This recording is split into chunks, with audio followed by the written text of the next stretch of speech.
નમસ્કાર વિદ્યાર્થી મિત્રો, હું પંકજ રાવત સર સ્વાગત કરું છું આપ સર્વેનું આપણા સૌની ચેનલ પર। દોસ્તો, અહીં આપણે સોલ્વ કરી રહ્યા છીએ ધોરણ 12 ની અંદર વર્ષ 2026 ની બોર્ડ પરીક્ષા માટે ગાલા અસાઇનમેન્ટ, જ્યાં અગાઉથી જ ગાલા અસાઇનમેન્ટના ઘણા બધા વિડીયોઝ આપણે તૈયાર કરી દીધા છે। તમામ વિડીયોઝની લિંક્સ નીચે કમેન્ટ બોક્સમાં, ડિસ્ક્રિપ્શન બોક્સની અંદર આપેલી છે, અથવા તો ઉપર આવેલા આઈ બટન દ્વારા પણ તમે તે વિડીયોઝને નિહાળી શકો છો। તો બાકીના ગાલા અસાઇનમેન્ટ્સના વિડીયોઝને અચૂકથી નિહાળજો। આજ રોજ આપણે દોસ્તો અહીંયા વિભાગ સી આંકડાશાસ્ત્ર એટલે કે સ્ટેટિસ્ટિક્સ વિષયનું અહીંયા સોલ્વ કરીશું। ફટાફટથી આ વિડીયોને લાઈક અને શેર કરીને બન્યા રહેજો વિડીયો અંત સુધી, જેથી કરીને અત્રે સમજાવેલા આ મહત્વપૂર્ણ સોલ્યુશનની અંદર એકદમ વિગતવાર રીતે આપ સર્વે વિદ્યાર્થી મિત્રોને ખ્યાલ આવી શકે। આ સિવાય જો આપ સર્વે છો આપણી ચેનલ ઉપર નવા અને હજુ સુધી ચેનલ ઉપર નથી જોડાયા તો નીચે આવેલા લાલ કલરના સબસ્ક્રાઇબ બટન દબાવીને ચેનલ ઉપર જોડી દેજો, તથા બાજુમાં આવેલા બેલ આઇકનને કરી દેજો ઓલ પર સેટ, જેથી કરીને ભવિષ્યમાં આવનારા ધોરણ 12 અંગેના આવા જ મહત્વપૂર્ણ વિડીયોઝ સૌથી પહેલા દોસ્તો આપને જોવા મળતા રહે। અહીંયા દોસ્તો સ્ટેટિસ્ટિક્સ એટલે કે આંકડાશાસ્ત્ર વિષયની જો આપણે વાત કરીએ તો અહીંયા વિભાગ સી ની અંદર 2 ગુણવાળા પ્રશ્નો જે છે તે આપણને આંકડાશાસ્ત્ર વિષયની અંદર જે છે તે પૂછવામાં આવે છે। પેપર નંબર 1 ના વિભાગ સી ની આજે આપણે ચર્ચા કરવાની છીએ। તો ફટાફટથી આપણે વિભાગ સી ના પહેલા દાખલાને સમજી લઈએ કે શું કહે છે। આપણને કીધું છે અહીંયા કે ભાઈ વર્ષ 2020 થી 23 સુધીના જીવન નિર્વાહ ખર્ચના સૂચકાંક અને સરેરાશ માસિક વેતન નીચે મુજબ આપેલ છે। આ માહિતી પરથી વાસ્તવિક વેતન શોધો। હવે વાસ્તવિક વેતન એટલે દોસ્તો એકદમ સહેલામાં સહેલી વસ્તુ છે। અમુક લોકો એવું કહે છે કે સાહેબ મને વાસ્તવિક વેતન શોધવાનું સૂત્ર યાદ નથી રહેતું। ભાઈ બિલકુલ સિમ્પલ આપેલું છે। પહેલું કોષ્ટક ભાગાકારમાં, બીજું કોષ્ટક ગુણાકારમાં 100। એવી રીતે ના ખબર પડે તો ભાઈ મોટી સંખ્યા ભાગાકારમાં, નાની સંખ્યા ગુણાકારમાં 100। હવે સૂત્ર મારે બનાવવું છે તો એકદમ રમકડા જેવું સૂત્ર એમને હું બનાવી શકું। શું લખી દઈશ અહીંયા લખી દઈશું આપણે વાસ્તવિક વેતન બરાબર શું? પહેલું કોષ્ટક શું છે આપણા માટે તો કે ભાઈ સરેરાશ માસિક વેતન ભાગાકારમાં જીવન નિર્વાહ ખર્ચનો સૂચકાંક અને ગુણાકારમાં શું? 100। બરોબર, એકદમ સિમ્પલ રીતે દોસ્તો જે છે તે સૂત્ર આપણે બનાવીને લખી શકીએ છીએ। ચાલો હવે આના આધારે આપણે જે છે તે કોષ્ટક બનાવી દઈએ તો આપણો દાખલો ફટાફટ જે છે તે અહીંયા સોલ્વ થઈ જશે। સૌથી પહેલા શું કીધું છે આપણને? વર્ષ, તો વર્ષ બનાવી દીધું। પછી શું કીધું છે ભાઈ અહીંયા આપણને તો કે ભાઈ સરેરાશ માસિક વેતન, તો સરેરાશ માસિક વેતન। ત્યારબાદ જીવન નિર્વાહ ખર્ચનો સૂચકાંક, જીવન નિર્વાહ ખર્ચનો સૂચકાંક, અને લાસ્ટમાં આપણે શોધવાનું શું છે ભાઈ? વાસ્તવિક વેતન। ઉપર આપણે અહીંયા સૂત્ર જે છે થોડીક વાર પહેલા લખીને જે છે તે દર્શાવી દીધું હતું। ચાલો પેનને થોડીક આપણે લાઇટ કલરમાં લઈ લઈએ તો આપણને સારી રીતે જે છે તે વધારે ખબર પડશે। સૌથી પહેલું વર્ષ કયું? ભાઈ વર્ષ 2020, તો વર્ષ 2020। ચલો સરેરાશ માસિક વેતન કેટલું આપણને આપેલું છે અહીંયા? 36,000 રૂપિયા। જીવન નિર્વાહ ખર્ચનો સૂચકાંક કેટલો? 120। શું શીખવાડ્યું આપણે વાસ્તવિક વેતનનું સૂત્ર કે ભાઈ સરેરાશ માસિક વેતન કેટલા? રૂપિયા 36,000 ભાગાકારમાં આપણો જીવન નિર્વાહ ખર્ચનો સૂચકાંક 120 ગુણાકારમાં 100। કેટલા આવે છે? પહેલાની અંદર આવી જશે અહીંયા આપણું 30,000। ચલો એવી રીતે જ ત્યારબાદ કયું વર્ષ છે? 2021, તો 2021 શું આપેલું છે? 40,000, તો લખી દઈએ અહીંયા 40,000। ત્યારબાદ 150। સૌથી પહેલા સરેરાશ માસિક વેતન કેટલું? 40,000 ભાગાકારમાં કેટલા? 150 ગુણાકારમાં કેટલા? 100। કેટલા આવી જશે બીજાની અંદર? 26,667.67 આવું ને? 66.67। ઓકે, ત્યારબાદ આગળ આપણને આપ્યું છે 2022 મુજબ કેટલા? તો કે 52,000। પછી અહીંયા 130 શું લખી દઈશું? 52,000 ભાગાકારમાં 130 ગુણાકારમાં 100। કેટલા આવી જશે? 40,000 આવી જશે અહીંયા। ત્યારબાદ આપણને આપ્યું છે વર્ષ 2023, તો વર્ષ 2023 કેટલા આપ્યા છે આપણને? 56,000 લખી દઈએ 56,000। અહીંયા 160, તો સરેરાશ માસિક વેતન કેટલો? 56,000।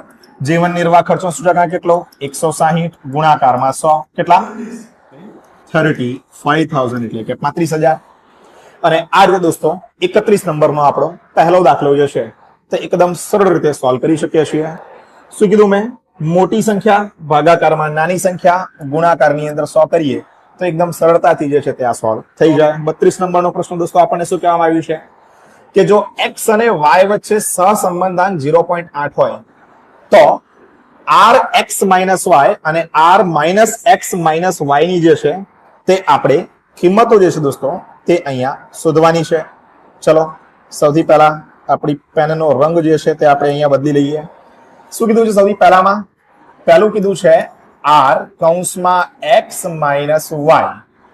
સહસંબંધની કિંમત કેટલી? 0.8 આપણને આપી. સૌથી પહેલામાં પહેલું શું કહેવાશે આને? તો આને કહેવાશે માઇનસ x y બરાબર 0.8 ની કિંમત 0.8 માઇનસમાં. કોઈ કે સાહેબ કેવી રીતે માઇનસમાં આવે? તો એક પ્લસ હોય એક માઇનસ હોય તો પ્લસ માઇનસ શું થાય? તો સીધી વસ્તુ છે, માઇનસ થાય એટલે આપણો જવાબ પણ શેમાં આવે? માઇનસમાં આવે એટલે માઇનસ 0.8 આવી જાય. બીજું શું કીધું છે આપણને કે ભાઈ r minus x comma minus y. શું છે? માઇનસ માઇનસ માઇનસ માઇનસ શું થાય ભાઈ? માઇનસ માઇનસ પ્લસ થાય. તો કે એક્સ વાય. તો જવાબ પણ શેમાં આવશે આપણો? પ્લસમાં. Very simple. પ્લસ માઇનસ તો કે માઇનસ અને માઇનસ માઇનસ શું? તો કે ભાઈ પ્લસ. કેમ? વિરુદ્ધ નિશાની હોય તો માઇનસ આવે અને સરખી નિશાની હોય તો શું આવે? પ્લસ. એકનો જવાબ આપણો માઇનસ 0.8 અને બીજાનો જવાબ શું આવ્યો આપણો? પ્લસ 0.8. આ રીતે 32 નંબરનો દાખલો શું જે છે તે અહીંયા સોલ્વ થઈ જાય. ચાલો 33 નંબરના દાખલાની વાત કરીએ. 33 નંબરના દાખલામાં શું કીધું છે આપણને કે જો x બાર બરાબર 30, y બાર બરાબર 20, b બરાબર 0.5 હોય તો y ની x પર નિયત સંબંધ રેખાનો અંતઃખંડ શોધો અને રેખાનું સમીકરણ લખો. સૌથી પહેલામાં પહેલું શું શોધવાનું? આવું કંઈક આપેલું હોય તો b આપણને આપેલો છે એટલે સીધી વસ્તુ છે a શોધીશું. a એટલે શું? y bar minus b into x બાર. y બાર કેટલા દર્શાવ્યા છે? 20. b કેટલા આપેલા છે? 0.5. x બાર કેટલા આપેલા છે? 30. તો 0.5 ગુણ્યા 30 એટલે 15 આવે. તો લખી દે અહીંયા 15. a કેટલો મળી જાય? 5. તો સૌથી પહેલા શું મળી ગયું? a મળી ગયું. ત્યારબાદ a શોધાઈ જાય તો શું કરીશું આપણે? અંતઃખંડ એટલે કે y આપણે શોધી લઈએ. y શું? a plus bx. a શું મળ્યો આપણને? a મળ્યો 5. b કેટલો આપેલો છે? 0.5. શું x ની ક્યાંય પણ વેલ્યુ આપેલી છે? કોઈ કિંમત આપેલી છે? ના, કોઈ કિંમત નથી આપી. તો એઝ ઇટ ઇઝ મૂકી દઈશું અને અહીંયા આ શું થઈ જાય આપણો દોસ્તો? ફાઇનલ જવાબ. જો x ની કિંમત આપેલી હોય તો x ની કિંમત એમાં મૂકી દઈએ તો સોલ્વ થઈ જાય આગળ. પણ અહીંયા આગળ થવું સોલ્વ શક્ય નથી. ચાલો આગળ દોસ્તો 34 નંબરના પ્રશ્નની વાત કરી લઈએ. 34 નંબરના પ્રશ્નમાં કીધું સામયિક શ્રેણીના ઘટકોના નામ લખો. તો સામયિક શ્રેણીના ઘટકો કેટલા? 4. દીર્ઘકાલીન ઘટક અથવા વલણ એટલે કે ટીટી, મસમી ઘટક એટલે એસટી, ચક્રીય ઘટક સીટી અને યાદૃચ્છિક અથવા અનિયમિત ઘટક જેને કહેવાય આરટી. ચાલો ત્યારબાદ દોસ્તો 35 નંબરના પ્રશ્નની વાત કરી લઈએ. તો એક સમતોલ સિક્કો ઉછાળવામાં આવે. સૌથી પહેલામાં પહેલું એક સમતોલ સિક્કો તમે ઉછાળો, બરોબર. સિક્કાની બાજુ કેટલી? સિક્કાની બાજુ 2. એક બાજુ h અને એક બાજુ શું? t. મતલબ એક બાજુ છાપ તો બીજી બાજુ શું ભાઈ? કાંટો. 2 સિક્કા તમે ઉછાળો એટલે 2 ની n ઘાત, મતલબ 2 સિક્કાની 2 ઘાત આવે એટલે કેટલો આપણું પરિણામ આવે? n બરાબર 4 આવે. કોઈ કે સાહેબ કેવી રીતે આવે? તો સૌથી પહેલા સિક્કો ઉછાળો કાં તો બંનેમાં તમને છાપ મળે, કાં તો બંનેમાં તમને કાંટો મળે. પહેલામાં છાપ મળે, બીજામાં કાંટો મળે, અથવા પહેલામાં કાંટો મળે ને બીજામાં છાપ મળે. કેટલા થઈ ગયા? n બરાબર 4 થઈ ગયા. સૌથી પહેલી સંભાવના આપણને શું કીધી? એક છાપ મળે, એક કાંટો મળે, બરોબર. આ શું થઈ ગયું આપણા માટે? આ આપણો કહેવાય p ઓફ a, બરાબર. એક છાપ મળે, એક કાંટો મળે એટલે આપણો p ઓફ a. એટલે આગળ લખી શકીએ ને p ઓફ a બરાબર એક છાપ મળે, એક કાંટો મળે. ચલો એક છાપ મળે અને એક કાંટો મળે એવા પરિણામો કેટલા આપણી પાસે? 2 છે. તો m બરાબર શું લખાય? ht અને th. તો m કેટલા મળ્યા? m મળ્યા 2. p ઓફ a શું લખાશે? p ઓફ a બરાબર m અપન n. m કેટલો આવ્યો? 2. n કેટલા આવ્યા હતા આપણા? 4. 2 ભાગ્યા 4 એટલે 1 ભાગ્યા 2 આવી જાય આપણો પહેલાનો જવાબ. એવી રીતે કોને સોલ્વ કરી દઈએ દોસ્તો? બીજાને. ઓછામાં ઓછી એક છાપ મળે. ચલો ઓછામાં ઓછી એક છાપ મળે. ઓછામાં ઓછી એટલે સમજો છો કમસે કમ એક છાપ, એક હેડ તો મળવો જોઈએ. એનાથી વધારે મળે તો ચાલે, એનાથી ઓછો મળવો જોઈએ નહીં. તો 1, 2 અને 3. શું લખીશું આપણે અહીંયા? આ p ઓફ b બરાબર થયું આપણે. તો m બરાબર શું લખાય અહીંયા? સૌથી પહેલામાં પહેલું hh. કેમ? 1 થી વધારે છાપ ચાલશે. આમાં એક છાપ છે, આમાં પણ એક છાપ છે. કેટલા થયા? m બરાબર 3. p ઓફ b બરાબર શું લખાશે? m અપન n 3 ભાગ્યા 4. આ શું થઈ જાય આપણો બીજાનો જવાબ? આ શું થઈ જાય આપણો પહેલાનો જવાબ? આ મુજબ પહેલો અને બીજો 35 નંબરના દાખલામાં થઈ જાય દોસ્તો આપણો અહીંયા સોલ્વ. ચાલો ત્યારબાદ 36 નંબરના દાખલાની વાત કરીએ. તો 36 નંબરમાં શું છે? ઓકે, થિયરિકલ પ્રશ્ન છે. દ્વિપદી વિતરણના ગુણધર્મો જણાવો અને એમાં પણ આપણને કીધું કોઈ પણ 4. પહેલું શું? દ્વિપદી સંભાવના વિતરણ એ અસતત યાદૃચ્છિક ચલનું સંભાવના વિતરણ છે. બીજું શું? આ સંભાવના વિતરણના પ્રાચલો n અને p છે. ત્રીજું, આ સંભાવના વિતરણનો મધ્યક np છે જે n બર્નોલી પ્રયત્નોમાં મળતી સફળતાની સરેરાશ સંખ્યા દર્શાવે છે. ચોથું અને છેલ્લું, આ સંભાવના વિતરણનું વિચરણ NPQ છે, માટે તેનું પ્રમાણિત વિચલન અંડર રૂટમાં NPQ છે. આ દ્વિપદી વિતરણના ગુણધર્મો કોઈ પણ 4 થઈ ગયા. ચાલો 37 નંબરનો દોસ્તો પ્રશ્ન. અહીંયા દોસ્તો n બરાબર 16 અને 0.5 ને અંતરાલ અને માનાંક સ્વરૂપમાં દર્શાવવાનું છે. અહીંયા દોસ્તો ખાસ જણાવી દઉં કે આપણા ક્લાસીસ ડેક્સ એકેડમીની અંદર સેકન્ડ ટર્મની બેચ 50% ફીસ માર્જિન સાથે શરૂ થઈ ગઈ છે.